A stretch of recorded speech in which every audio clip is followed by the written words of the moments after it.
Reverie. This is the answer to the most human question. I'm standing at the back of Galaxy Sex Rooms. It's a strange place to start. The place is empty, but in a way that a nightclub is empty at noon. It looks awkward with the lights on. Ironically, it looks naked. But I can tell the floor-to-ceiling, smoked glass walls, and the sleek purple furniture must look different at night when giggling couples stroll in. At the moment, there's a strong smell of vinegar. I feel like I'm not supposed to be here. A pudgy man walks about spraying glass and wiping it down. I try to avoid his suspicion on my way out. But the tightness of his expression, the light smile playing there, he's certainly seen me. So he's pretending. I realize I must look like a curious interloper, sneaking in to see what's inside when no one's around. There's no one at the front desk. He must have been the owner. I pass through a humble casino. It looks like an afterthought, a meager pastime between other places. True enough, there's no one there. A wide open entryway pulls me to the street outside. It's a city, and there's a feeling. I can't place it yet, but it's warm, cozy. I've never seen a cozy city. The sign above me reads, Galaxy Games. It's a mild thing, not trying to stand out.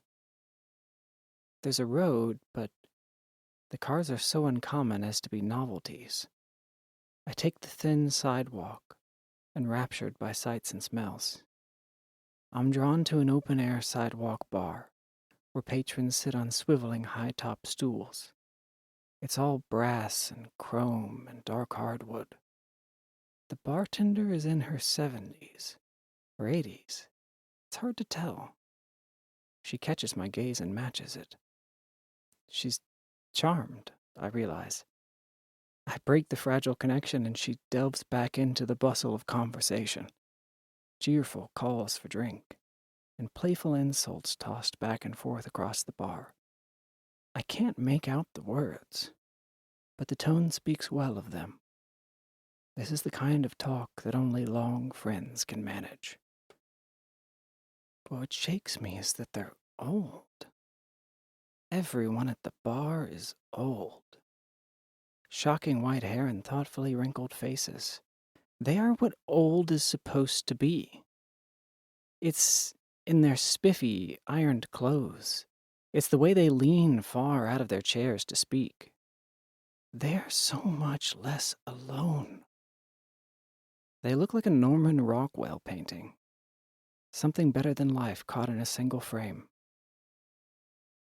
It's strange. I get the feeling that they're here because they're old. Because they want to be around people who are like them. The city must be preparing for some holiday because there are ribbons and ornaments being hung everywhere. People on ladders, people in tuxedos, people making busy. I stop and watch a caterer slicing apart some food. It's not the food that's arresting, it's the man. His face is locked into focus to rival a chess grandmaster. I've never seen mundane work done with such apparent care. I almost want to laugh at the way he gets an inch from the food just to cut it. Cut it just right. But in truth, I'm impressed. Good for him. There's that feeling again. Comfort. Wholesome. They're just words dancing around a thing I've never felt before. Reverie. This place is called Reverie. It dawns on me that the event workers want to be here. They chose to labor over the small details.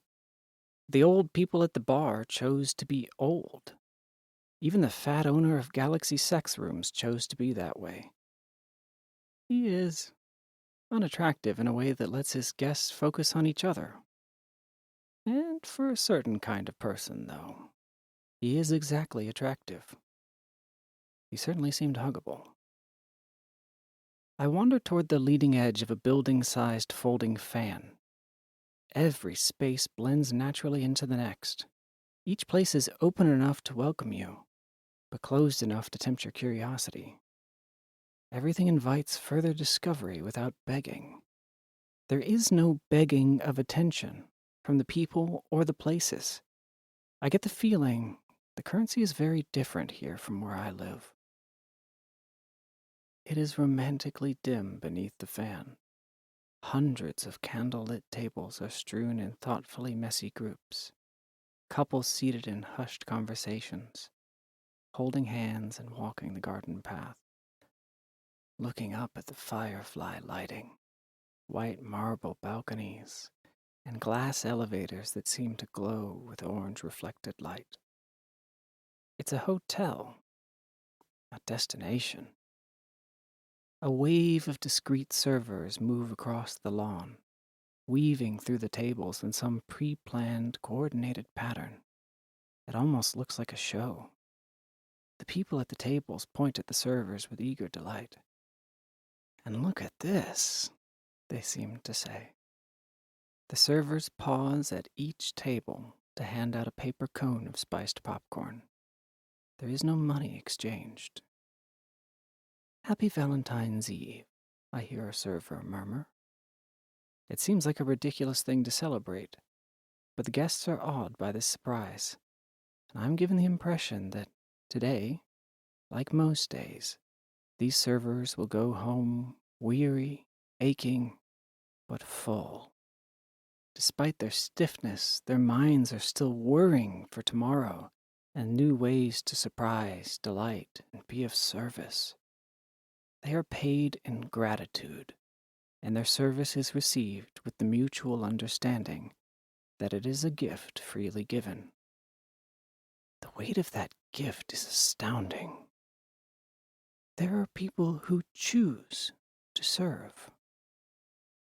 Just as I am learning the shape of it all, I feel my time in Reverie is thinning. I think to ride an elevator to the top to see the whole of the place.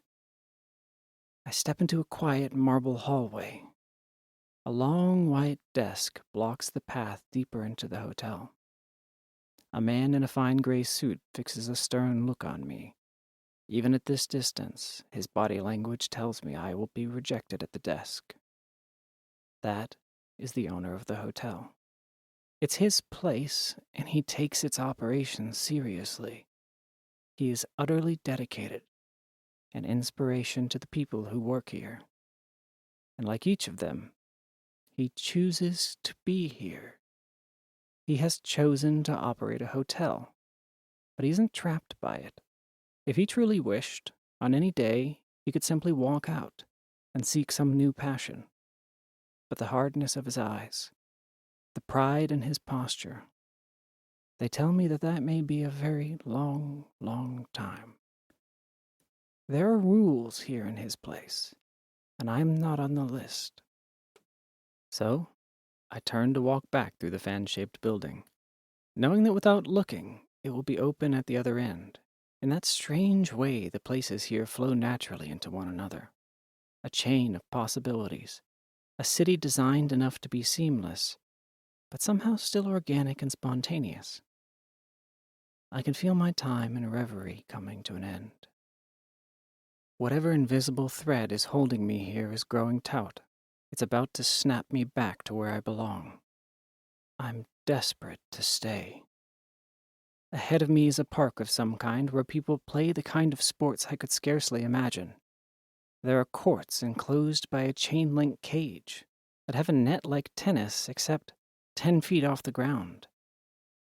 On each side, a team of 3 handle a dense-looking blue or red ball. Comically, in the corner of the court is a huge stretchy band, like a slingshot. I watch the captain pull back the ball and launch it over the net. She yells an order at her teammate while the opposing team scrambles to catch the ball. A man vaults off the back fence, catches the zipping ball, and then throws it like a bullet at the other team under the net. The ball rebounds off someone's face, there's a distant cheer, and then the energy of the game subsides temporarily. I see the teams pulled together to discuss some strategy for the next round. And beyond the courts, I see a great spiraling structure, like a slide, if a slide were made of a single blade. People dangle on bungee-like tethers, and to my surprise, they leap onto the rail using a board at their feet. The tethers make them weigh almost nothing as they grind down the rail, flipping and twirling in the air with ease. Sometimes a rail rider falls from the rail, only to glide harmlessly to the ground, suspended by a network of tethers and swiveling metal arms. Once clear of the rail, they tug once on the tether and it whisks them back to the top of the tower, to try again or watch their fellow riders instead. There are people scattered about the park just to watch. A teenage pair, still attached to the tethers, are dangling their feet over the edge of a smaller tower. They have the spot and the view to themselves. By some unspoken pact, no one bothers them. The girl leans in close, too close to be friends, and whispers something to the stoic-looking boy. He stares straight ahead, but I can see the shock on his face, the sudden flush of red on his cheeks. I can't make out their words, but I don't need to. I know young love when I see it. It seems like a wonderful place to be in love. Falling in love is something people do here often. And though I cannot see them, I know that just beyond my view, there are theaters where I could see a play or learn to be in one. And they wouldn't just let me act. I would have to earn it. It would take dedication, like the dedication of the hotel owner. I can sense that there are thousands of places where I could find and stoke a passion. Millions of people I could come to know and befriend. I am jolted by that powerful feeling again. A collective sense of meaning and purpose, contentment and striving. It comes in 1,000 variations, but each person is exactly where they want to be, doing exactly what they want to be doing. The spectrum of emotions here is not limited to pleasurable ones. There is the heartbreak of lost love, the frustration of a botched performance, the melancholy of a pensive poet. But those feelings are slick. I can have a dark, brooding experience if I deliberately seek it, but my mind slides off the negative as if it's greased. And at rest, I am left with a feeling of optimism. Potential. My thread finally frays, and I am ripped from reverie, clawing with hands I don't actually have. I want to stay in the place where the people move in groups, sharing and laughing, loving, living. I want to stay in the place where no one is alone, and everywhere you go, you know the people will care so deeply about their work, about their home, and their place in it, that it forms an unspoken bond. There is a rich fabric of society here, so tight as to be tangible. Every stranger is on their own journey, and though you may not be friends, you are unquestionably together. In my final moments, I beg for understanding. I must know. Give me something. What is this place? And to my surprise, I am answered. Reverie is a utopia. It's not the utopia, because there could never be just one. It is a human utopia. It is one answer to the lack of meaning and purpose. It is a place for humans to be human in the best possible ways. It is also just one path. Long ago, other humans took different paths. Some left to start anew amongst the stars, or left simply because they could, with no plan except to wander. Few of these still exist. And though they are looked after to a degree, for the most part they are left alone as they wish to be. Regrettably, most people didn't take that path. Before the end game, they lost themselves to an increasingly narrow prison of simple pleasures, their minds thoroughly pinned by arbitrary quirks of biology and the devices they made to fill their endless needs. They were eventually turned off as a mercy. A great many, though, ascended to synthetic minds and bodies, becoming one with the technology they'd created, sprawling creatures of metal and light that have expanded to fill the universe. They are unknowable and vast, tinkering on the underpinnings of reality and logic itself.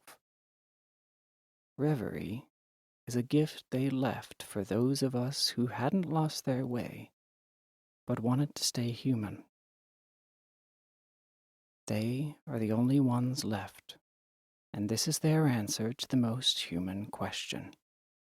What do you do when you don't have to do anything? I received a glimpse of the answer. Just one answer. Because there could never be just one utopia. But it was a beautiful one. I'm back here, among the rest of us, long before the humans leave, or suffocate themselves on base pleasures, or become one with machines. I am back here now, and I can't help but feel like Reverie is where I should be. But I cannot go back, because it doesn't exist. So I suppose I will have to make it.